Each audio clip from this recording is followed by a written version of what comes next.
નમસ્કાર આંગણવાડી કર્મચારી બહેનો, સ્વાગત છે તમારું આપણી આ યુટ્યુબ ચેનલમાં જેનું નામ છે ગુજરાતી જીકેની જમાવટ. તો ઘણા લાંબા સમયથી જેની રાહ જોવાઈ રહી હતી તે માનદ વેતન વધારાને લઈ અને મહિલા અને બાળ વિકાસ વિભાગ દ્વારા આખરે પરિપત્ર જાહેર કરાયો છે. ગત 1 ડિસેમ્બર 2025ના રોજ ગુજરાત સરકારના WCD એટલે કે મહિલા અને બાળ વિકાસ વિભાગ દ્વારા એક અતિ મહત્વનો પરિપત્ર બહાર કરાયો છે, જેમાં આ વિભાગના જે કહી શકાય કર્મચારીઓ છે તેમની જે સેવા છે તેના બદલે જે માનદ વેતન મહેનતાણું આપવામાં આવે છે તેમાં વધારો કરીને 15,000 રૂપિયા માનદ વેતન કરવાને લઈ અને આ પરિપત્ર ગુજરાત સરકારના મહિલા અને બાળ વિકાસ વિભાગે બહાર પાડ્યો છે. તો જાણીશું આજના વિડીયોમાં આપણે વિગતવાર કે મહિલા અને બાળ વિકાસ વિભાગનો પરિપત્ર છે તે કયા કર્મચારીઓને લાગુ પડે છે અને કેટલું માનદ વેતન આ કર્મચારીઓ માટે વધારો કરતું જાહેર થયું છે તેને લઈ અને આપણે વિડીયોમાં વિગતવાર ચર્ચા કરીએ. તો વિડીયોના અંત સુધી આપ કર્મચારી મિત્રો બન્યા રહેશો અને જો ચેનલમાં આપ નવા સબસ્ક્રાઈબર હોય તો અમારી ચેનલને સબસ્ક્રાઈબ કરવાનું ભૂલશો નહીં. તો મહિલા વિંગની કચેરી હેઠળ ઊભા કરાયેલા ઇન્ટરનલ ડીબીટી સેલના અંતર્ગત આઉટસોર્સિંગમાં MIS કન્સલ્ટન્ટ અને ડેટા એન્ટ્રી ઓપરેટરની સેવાઓ માટેના મહેનતાણા બાબતનો ગુજરાત સરકાર રાજ્ય સરકારનો મહિલા અને બાળ વિકાસ વિભાગનો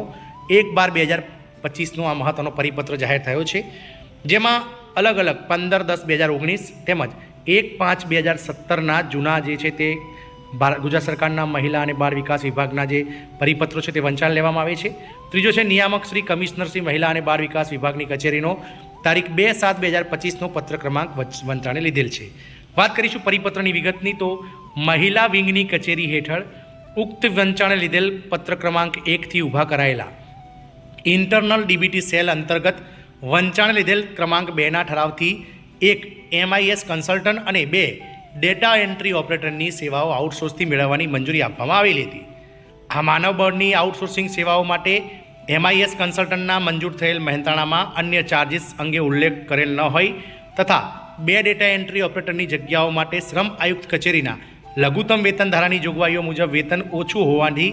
નિયામક શ્રી મહિલા અને બાળ કલ્યાણ વિભાગ, કમિશનર શ્રી મહિલા અને બાળ વિકાસ વિભાગની કચેરી પત્ર ક્રમાંક 3ના પત્રથી દરખાસ્ત કરેલી હતી, જેને મંજૂરી આપવાની બાબત છેલ્લા ઘણા સમયથી સરકારશ્રીના વિચારણા હેઠળ હતી. વાત કરીએ તો શું થયો ઠરાવ? તો પુખ્ત વિચારણાને અંતે મહિલા વિંગની કચેરી હેઠળ ઊભા કરાયેલા ઇન્ટરનલ ડીબીટી સેલ અંતર્ગત વંચાણે લીધેલ પત્ર ક્રમાંક 2 હેઠળના ઠરાવ મુજબ મંજૂર થયેલ 1 MIS કન્સલ્ટન્ટની આઉટસોર્સિંગ સેવાઓ માટે માસિક મહેનતાણું ₹40,000 અન્ય ચાર્જિસ સિવાય ચૂકવવાની અને 2 ડેટા એન્ટ્રી ઓપરેટરની જગ્યાઓ માટે માસિક ₹15,000 અન્ય ચાર્જિસ સિવાય ચૂકવવાની આથી મંજૂરી આપવામાં આવે છે. આ ઠરાવ વિભાગની સંખ્યા ક્રમાંકની ફાઇલ 24/11/2025ની નોંધથી મળેલ મંજૂરી અન્વયે બહાર પાડવામાં આવેલ છે, જે હાર્દિક વી ભીલ ઉપસચિવ મહિલા અને બાળ વિકાસ વિભાગ દ્વારા બહાર પડાયો છે. આમ અલગ અલગ જે કહી શકાય કે જે 2 અલગ અલગ સંવર્ગો છે જેમાં આઉટસોર્સિંગથી ભરવામાં આવેલ ઇન્ટરનલ ડીબીટી વિભાગમાં MIS કન્સલ્ટન્ટનો જે પગાર છે તે ₹40,000 અને ડેટા એન્ટ્રી જે ઓપરેટર છે તેમનો પગારને ₹15,000 માસિક અન્ય ચાર્જિસ સિવાય જે છે તે ચૂકવવાની વાત કરી છે. તદુપરાંત જે અન્ય ચાર્જિસ જે સરકાર દ્વારા નક્કી થયા છે તે આપવાની વાત કરવામાં આવી છે. જોવાનું એ રહેશે કે મહિલા અને બાળ વિકાસ વિભાગ આ રીતે જે રીતે હવે કર્મચારીઓના પગારમાં વધારો કરી રહી છે તે જોતાં આગામી સમયમાં ક્યારે ગુજરાત રાજ્યના આંગણવાડી વિભાગમાં કામ કરતા 1.6 લાખ આંગણવાડી કર્મચારીઓના માનદ વેતનમાં વધારો કરે છે એ તો સમય જ બતાવશે, પરંતુ એક આશાઓ અને એક કહી શકાય સૂત્રોની મળતી માહિતી અનુસાર ફેબ્રુઆરી મહિનામાં જે ગુજરાત રાજ્ય સરકારનું વર્ષ 2026-27નું જે ઐતિહાસિક બજેટ રજૂ થવા જઈ રહ્યું છે, આ બજેટ જે છે તે ખાસ છે કારણ કે આ બજેટમાં ક્યાંક ને ક્યાંક કર્મચારીઓના પગાર વધારાની મહિલા અને બાળ વિકાસ વિભાગ ગુજરાત હાઈકોર્ટના જે ડિવિઝન બેન્ચના ચુકાદાને આધીન ફેબ્રુઆરી મહિના સુધીમાં ગુજરાત હાઈકોર્ટે જે છે તે અલ્ટિમેટમ આપી છે 6 મહિનાનું, તો ચોક્કસથી વધારો થશે. જય હિન્દ, અસ્તુ.